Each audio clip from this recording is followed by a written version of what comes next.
안녕하세요. 이팔승TV입니다. 금일은 대대손손 금수저 만들기 4탄, 바이오계의 애플, 머크앤드컴퍼니 소개를 시작하겠습니다. 머크는 세계 최대 제약회사 가운데 하나이며 전 세계 140여 개 국가의 의약품, 백신, 바이오 치료제를 판매하는 기업입니다. 머크의 대표적인 제품으로는 글로벌 매출 1위, 면역항암제 키투르다, 홍역, 볼거리, 풍진, 수두 이 네 가지를 합친 혼합 백신 프로코드, 그리고 세계 최초 자궁경부암 백신 가다실 9, 특허 기간이 지났지만 유명 탈모제 치료제인 프로페샤, 그리고 구충제 치료제인 이버메팅 등 많은 제품 라인을 형성하고 있는 회사입니다. 현재 머크앤드컴퍼니로 나스닥 상장 중이며 미국과 캐나다 이 두 곳의 북미 지역에서만 머크란 브랜드를 사용하고 있습니다. 원래 머크는 독일계 회사인데 1차 세계대전 후 미국 지역 자회사 머크를 미국 정부가 국유화하여 미국, 독일 별도 머크 회사로 나뉘어지게 되었습니다. 머크라고 불리는 또 다른 회사가 있는데 MSD 머크샵 돔으로 미국 캐나다에서 머크로 사용되지만 그 외 지역은 MSD라는 명칭을 사용하고 있습니다. 독일 머크 브랜드 마크는 다음과 같으며 북미의 지역에선 EMD란 명칭을 사용하고 있다고 하니 참조하시면 되겠습니다.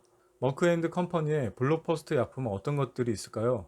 첫째, 글로벌 매출 1위 면역항암제 키투르다. 키투르다는 미국 FDA 최초의 항 PD-1 면역항암제로서 인체의 종양에 맞서는 면역 반응의 강도를 높여 암을 치료하는 새로운 기전의 항암제입니다. 둘째, 자궁경부암 HV 백신 가다실 9. 가다실 9은 HPV에 발생되는 병을 9개의 범위로 커버할 수 있는 백신입니다. 뒤에 숫자가 높을수록 좋은 것이며 현재 가다실 4가의 업그레이드판으로 HPV 백신계의 선두주자입니다. 접종 연령도 기존 9세 26세에서 18년도 27세 45세까지로 접종 연령이 확장되어 매출 성장도 기대할 수 있는 약품이라 말할 수 있겠습니다. 셋째, 마취하다 깨우는 약품 브리디온. 전신 마취를 깨는 데 사용하는 약품으로 그 수요가 점점 증가하고 있으며 높은 매출 성장을 보여주고 있는 약품입니다. 넷째, 혼합 백신 프로코드. 기존 홍역, 볼거리, 풍진, MMR 백신과 수두 백신 바리백스를 하나로 혼합하여 만든 백신으로 생후 12개월에서 12세 소아용으로 주로 쓰이는 약품입니다. 머크 2019년 1분기 주요 약품 매출을 보시면 면역항암제 키투르다 매출은 55% 상승, 당뇨병 치료제인 자누비아 자누메트는 경쟁사 약품으로 인해 매출 5% 감소, 자궁경부암 HV 백신 가다실 9은 매출 27% 상승, 혼합 백신 프로코드 매출은 27% 상승, 브리디언 매출도 25% 상승 등 상위 베스트 5의 약품의 매출만 2019년 1분기 무려 50억 달러, 원화 기준 6조에 해당하는 엄청난 매출을 보여주고 있습니다. 역시 블록버스터 약품은 실망시키지 않습니다. 그렇다면 2020년 1분기 약품 매출도 어떤지 살펴보겠습니다. 우선 2020년 1분기는 전년 분기 대비 매출 11%, 순이익 10%가 증가되었습니다. 이 중 녹색 선으로 표시된 면역항암제 키투르다는 46% 매출 상승, 자궁경부암 HPV 백신 가다실 라인은 33% 매출 상승, 혼합 백신 프로코드는 매출 12% 감소, 전신 마취제에서 깨우는 브리디온 매출은 19% 상승 등 역시 키트루다, 가다실 9, 브리디언의 폭발적 성장을 보여주고 있으며 새롭게 등장한 폐렴규균 다가 백신인 뉴머박스 23가는 미래 차세대 백신으로서 현재 화이자가 장악하고 있는 폐렴규균 프리베나 13의 매출을 잠식시키며 높은 성장세를 보여주고 있습니다. 이외에도 로타바이러스 백신 로타텍, 류머티스 관절염 치료제 심퍼니 등 부분 약신을 보여주고 있습니다. 머크앤드컴퍼니 글로벌 시가총액은 얼마일까요? 아래 세계 20대 제약회사 시가총액 기준표를 보시면 역시 머크는 세계 5위의 제약회사입니다. 1위는 역시 탄탄한 존슨앤존슨이며 2위는 로슈, 3위는 화이자, 4위는 로바티스인데요. 하지만 2위에서 5위의 시가총액의 차이는 얼마 나지 않으므로 언제든 순서는 뒤바뀔 수 있습니다. 시가총액에서 5위인 머크는 수익 규모로도 세계 6위에 랭크되어 있습니다. 총 수익은 468억 달러로 하나로 따지면 약 56조에 해당하는 엄청난 규모입니다. 세계 3위에서 6위까지의 수익 규모는 얼마 차이가 나지 않으므로 언제든 순위는 뒤바뀔 수 있는 구조라 생각합니다. 이 중 특히 화이자 약품들은 특허 기간이 종료되는 사항이 많으며 경쟁사의 차세대 백신으로 인한 화이자 약품 매출이 급격히 하락하는 추세이니 참조해 주시면 감사하겠습니다.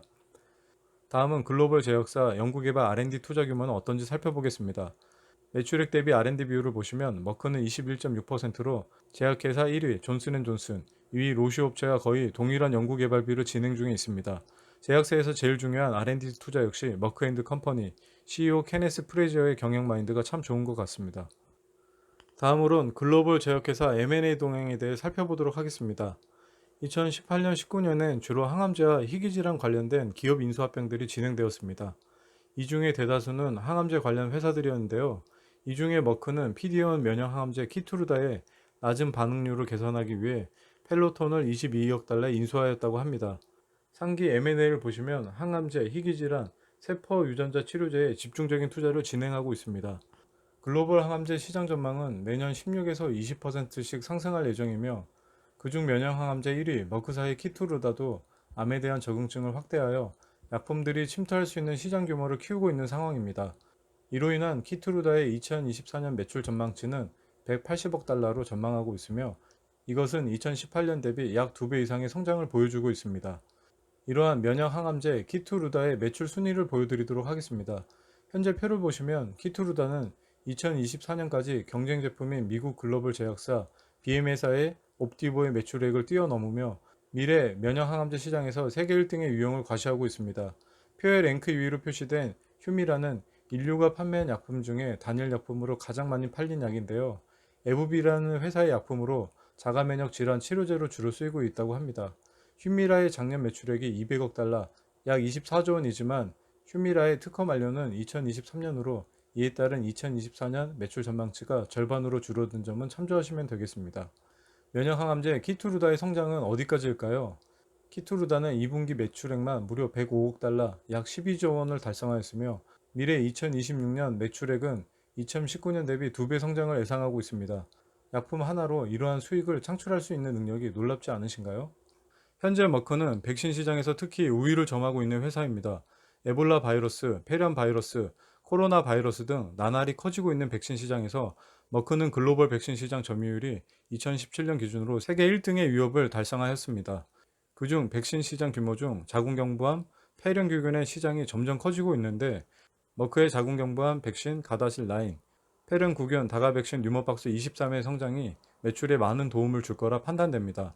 현재 코로나로 인한 치료제 길리어드의 렘데시비르가 매우 주목받고 있는데요. 다음 기사를 보시면 머크는 9월에 EIDD2801이라는 경구용 항바이러스제를 개발 중에 있다고 합니다. 이는 렘데시비르의 성분과 비슷하지만 알약 한 알로 복용 가능한 방식으로 정맥주사 요법인 길리어드의 렘데시비르보다 치료 방법이 훨씬 간단한 것이 장점입니다. 현재는 이상 임상 단계이지만 올해 안에 개발만 된다면 추후 코로나 치료제의 넘버원이 될 것이라 생각합니다.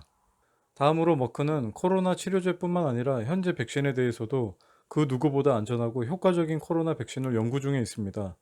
연구 개발에 도움을 위해 다양한 감염병 백신과 면역 항암제를 개발하는 오스트리아 바이오텍 테미스를 인수하였으며 또한 파스테르 연구소 피츠버그대와의 협업을 통해 2020년 하반기에 임상 진입을 할 수 있게 준비 중이라고 하고 있습니다. 백신은 안전하고 효과가 오래 지속되어져야 백신으로 인정받을 수 있습니다.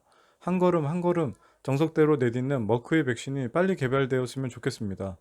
현재 머크의 주가는 80달러로 역시 바이오주다 보니 그래프가 꾸준한 우상향이 아닌 납품 매출 성장에 따른 변동성이 큰 것 같습니다.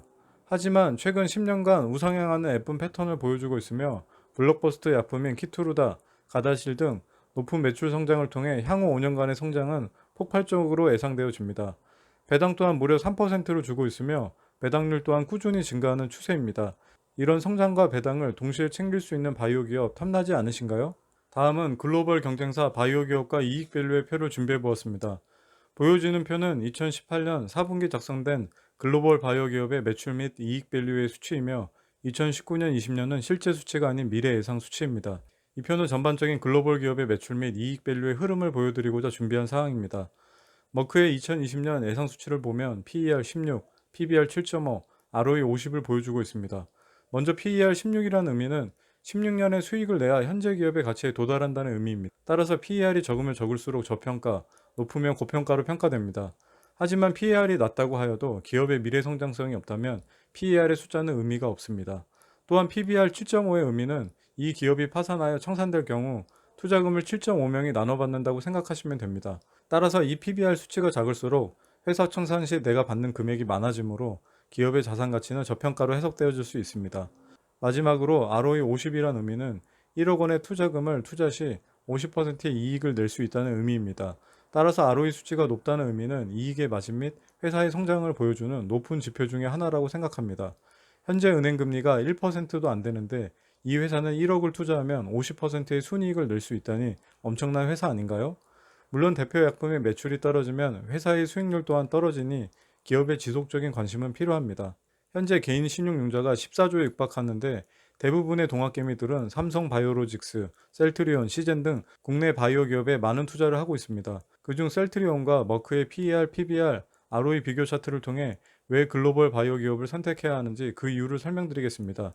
이 표는 앞서 설명드린 2020년 밸류 예상 지표가 아닌 2020년 1분기 실제 기업의 이익 밸류 지표를 네이버 증권 및 인베스팅 어플을 참조하여 입력하였습니다. 현재 보여지는 표에서 셀트리온의 PER은 91.1, 머크는 20.2, 셀트리온의 ROE는 12.5, 머크는 37.9의 이익 밸류 수치를 보여주고 있습니다.